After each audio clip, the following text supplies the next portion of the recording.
Until recently, foreign visitors to China were not allowed to drive anywhere within the country, and foreign driver's licenses were not accepted. But now, as a visitor to China, you can rent a car and drive yourself around, provided you get a provisional China-issued driver's license, which is a temporary license usually issued for 3 months. To get this is actually straightforward, but it's a bureaucratic process that you have to go through. And this video explains what you need and how to get this Chinese driver's license. First, a few things you need to consider. Check if this process is still required or if it has changed. It's a new process that's part of China's bid to attract more tourists, and given the amount of changes they have made to make it easier for foreign visitors in a short amount of time, and that China often experiments with new regulations and adjusts them over time, it's highly possible that this may change or be eliminated altogether. Ideally, they should just accept international driver's licenses, which would make things a lot easier for tourists. Check online China travel forums or with your local Chinese consulate. While you can technically get this license issued anywhere in China, I would recommend you get it done in one of the big cities that have lots of foreign tourists going through it. This is because it's a new process, and doing it in a big city increases the chances that the officials you are dealing with have done it before, which saves on mistakes and on time. You should also dedicate a full day in your itinerary to get this done, and expect to travel around the city from office to office while doing this. One thing that would make things go a lot quicker is to consider hiring a translator for the day. To help you with this, translation apps will work, but will be considerably slower, and will not be effective in cases where you have to fill in a form in Chinese or explain things along the way. And finally, be patient and nice to people. Everyone we met along this process went out of their way to help us get this done, but ultimately, it's a new process for most of them, and mistakes were made along the way which led to more back and forth. But in the end, we considered this part of the travel experience where we got to see aspects of China that we wouldn't otherwise see. So, how do we get this done? Here's what you need: your driver's license from your home country, as well as your passport with a valid Chinese visa, and you need to translate both of these into Chinese. This translation must be done by a pre-approved translation company in the city you're getting this, and you can get the list of pre-approved businesses from the local driver's licensing office. Bear in mind that the translation company will take a few hours to do this, so you will leave your passport and license with them or wait. This cost us 200 yuan per person. You need 2 small photos measuring 2 centimeters by 3 centimeters.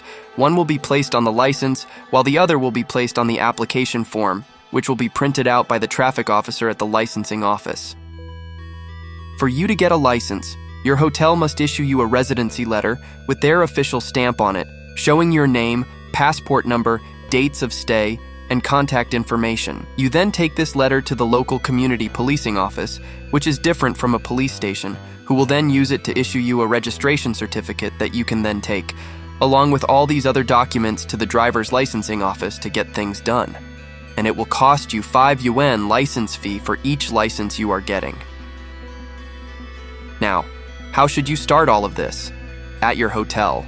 They will issue the residency letter and tell you where the local community policing office is, who will then issue you the registration certificate and tell you where the driver's licensing office is. In our case, we were under the impression that all we needed were our original driver's licenses and passports, so went straight to the driver's license office, who then informed us of what we needed to get this done and gave us a list of pre-approved translation businesses.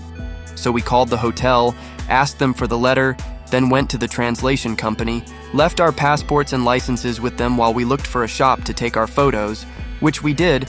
This cost an additional 50 yuan per person. While waiting for the translation to be completed, we picked up the letter from the hotel and took it to the local community police station to get our residency certificate. There, they told us that they have to take the letter to another police station to get it stamped, and that they will call us when it's ready in about an hour. So we went back to the translation office, got our translated documents, then to the hotel, had lunch, and waited. An hour and a half later, after we still didn't hear back from them, we called to ask about the status. It turned out that the letter we got from the hotel wasn't formatted properly, and the community police officer came to the hotel, got them to issue a properly formatted letter, and then took it back to the other station to issue the certificate. After he got the certificate, he came back to our hotel and delivered the certificate directly to us in order to save time since it was getting late, and he didn't want us to miss the closing time of the driver's licensing office. This is an example of how people went above and beyond to help us. We then took all the documents and rushed to the driver's licensing office and reached there 30 minutes before closing time. Now that we had all the documents, it was a matter of the police officer entering information into a computer system, taking some photos of us, having us sign the application forms, and finally, making us watch a traffic safety video and issuing our licenses an hour after closing time. During that time, other officers were curious and came to see what these foreigners were doing here. At one point, the senior officer was asking his subordinates to learn the process since he expected more foreigners would be applying for driver's licenses, and he wanted to be sure they had a good experience. Once we got our licenses, we went straight to the car rental agency, got our car, and our road trip began. Even though the process seemed hectic, partly because we didn't prepare and we cut it close in terms of timing, everyone was extremely helpful along the way and genuinely wanted to help us, which is different from a lot of bureaucracies around the world.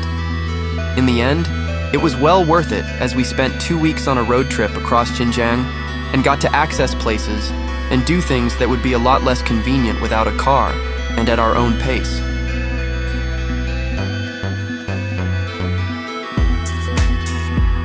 I hope you found this video useful. If you did, please hit the like button, share it, or even subscribe to this channel. Thanks for watching.